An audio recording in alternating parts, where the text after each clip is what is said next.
Hello, everyone. Well, I must say I'm very impressed with this. This meeting room is amazing. I feel like I'm in a waterfall.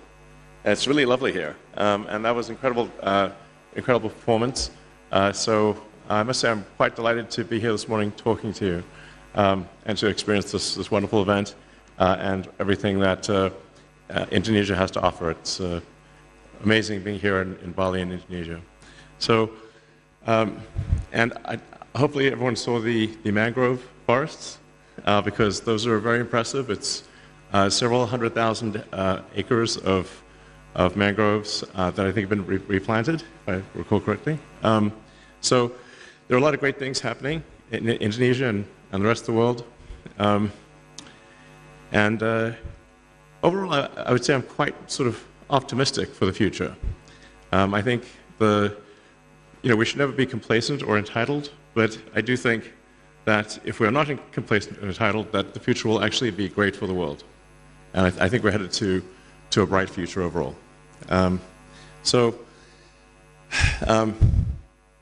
with respect to water, I've always thought, we call Earth Earth, but actually Earth is 70% water by surface area. So we technically, I think if aliens came here, and a lot of people think aliens have come here, because they're always asking me about aliens. They would name us water, because we are 70% water and only 30% land.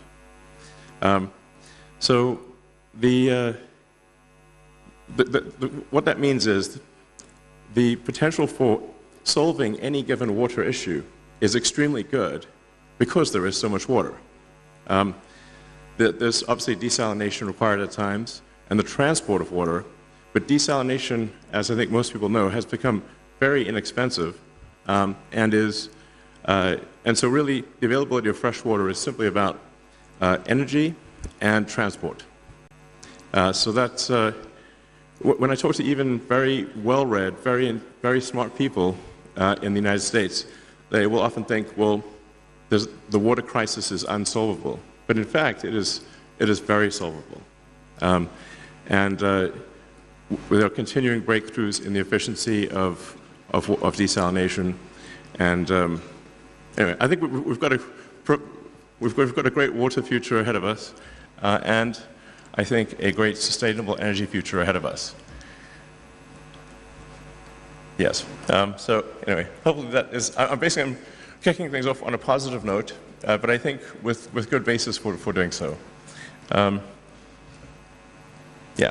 With that, I think the next section is really just some questions or Q&A. If anyone would like to ask me anything about anything, I suppose we should generally stick to the topic of water, given that it's the water conference. But I'm happy to answer other questions as well. I'm not quite sure how the logistics of question posing works, but you could just say a question. Sure.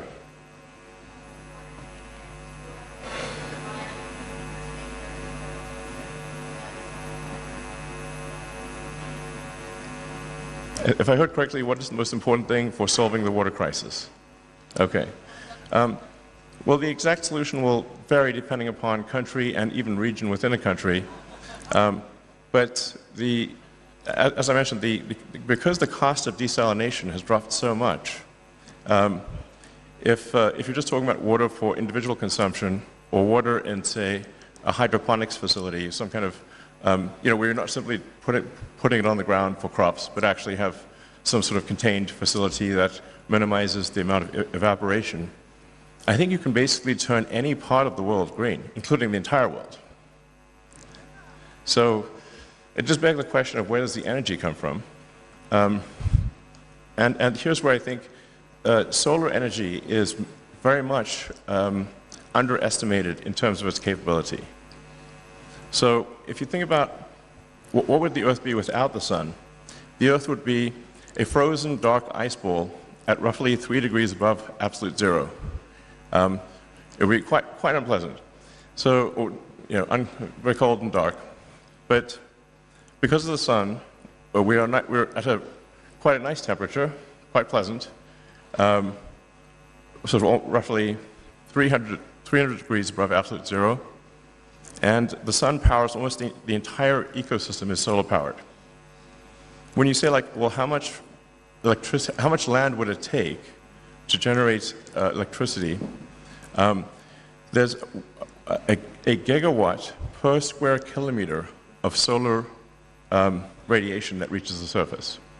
So for every square kilometer, there's a peak power of roughly a gigawatt, which is comparable to a power station. Now, the sun doesn't shine all the time, obviously. So when you net all of that out and say, well, how much energy per day does 1 square kilometer yield? It's roughly 1 gigawatt hour per square kilometer per day, which is still a lot. So, and if you do the rough math, to power the United States, which is a heavy user of electricity, would take less than a 200 kilometer by 200 kilometer solar array, power the entire United States. And if you drive through the United States, there's plenty of sections of the United States where there is basically no people. Or another way to think of it is a small section of the Sahara could power all of Europe, or the world. Now, I'm not saying you would be so concentrated in the placement of solar power, because it's better to be more distributed. But the sheer magnitude of solar power that is available is often not quite understood. But the math of it is very clear. So I really would strongly recommend sort of a solar plus battery combination, or wind plus solar, can solve all of the world's energy needs by a lot.